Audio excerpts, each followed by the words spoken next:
Hello, BookTube. I have a miscellaneous little library book sale haul for you.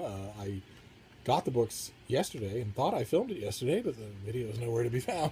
So I thought I'd go through them again today before I shift them into the library. But first, here's your glimpse of the girls. There's Malin Moore right next to me, and there's Lucy at the bottom of the bed. So it's just a miscellaneous bunch of stuff I wanted to show you. First one being this. Very happy to find it. This is the Countess of Pembroke's Arcadia by the young super hottie Philip Sidney. This is a long poem of his that the introduction to this book makes perfectly correct point.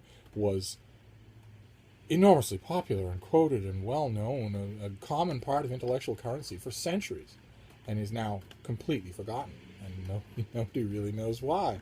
The shifting taste of the reading public, never can tell. And then this, Max Egremont's biography of Arthur Balfour, one of the most enigmatic British prime ministers, I think, rendered all the more so by this John Singer Sargent cover portrait, in which his arm is 11 feet long. He wasn't in real life. He wasn't in fact a cephalopod. I read a 2-volume biography of him ages ago that was a little worshipful, but even though this is a famous biography of him, I've never actually read it, so I was very happy to find it essentially for free. And on the subject of biographies, oh boy, they don't bore you, so we'll get through them as fast as we can. Look at this chunker. The House of Mitford. This is by Jonathan Guinness, who I think is himself a Mitford spawn. I think he's Diana Mosley's son. The eldest son of Diana Mosley in her first marriage. This is just a narrative history of the family, and I find the Mitfords endlessly fascinating. So to find something like this for 50 cents or whatnot was too good to pass up. And then there's this.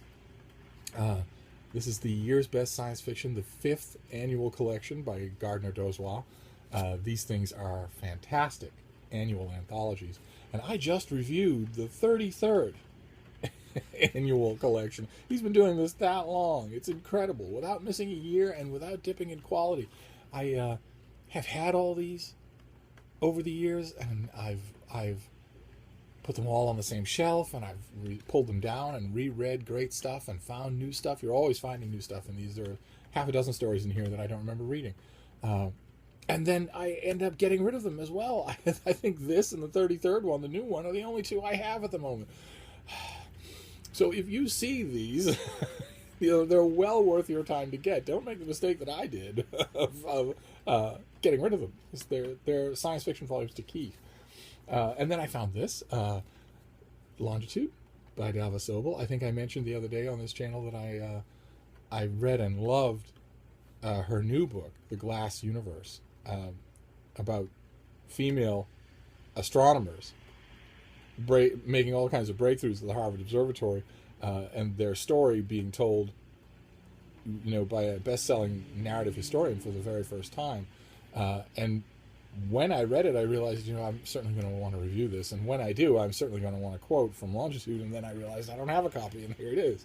It's a pretty thing with French flaps and everything. It's very nice to find, essentially, for free. And then this, The Treasure of the City of Ladies by Christine de Pizan. Much like the Countess of Pembroke's Arcadia, she was a famous author in her day, in the Renaissance. And completely fell out of favor, and who can tell why? I think this may be the first ever it says the first English translation of her work, which is astonishing. And it's also a Penguin classic that I don't have, and I hunger for all Penguin classics. So I was very happy to find this. The next one is a double, so it'll probably go to one of you. It's Sam Harris's book, The End of Faith. What I think is his best argued and most damning critique of organized religion. I couldn't pass it up when I saw a copy for next to nothing. But I already have a copy up on one of those shelves behind you here. And then this, talk about neglect. I guess that's the theme running through here is neglect, unwarranted neglect. The Balan Trilogy by Olivia Manning. This is such good fiction, and I don't understand why it's not better known, why people don't know her and study her and reference her.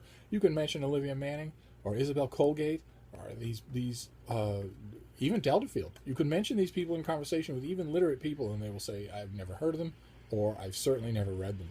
But this one has two great high-powered blurbs on the back. The first is by Anthony Burgess. She is revealed as the most considerable of our women novelists. The Balkan Trilogy itself is, besides being one of the most massive, one of the finest fictional productions that Britain has seen since the war.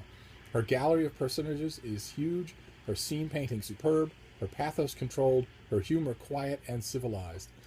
And Frederick Raphael writes, "So glittering is the overall parade, and so entertaining the surface, that the trilogy remains excitingly vivid. It amuses, it diverts, it informs, and to do these things so eloquently is no mean feat." And there you have both ends of the spectrum, because I guarantee you Burgess didn't read the book, and Frederick Raphael certainly did. And they both loved it.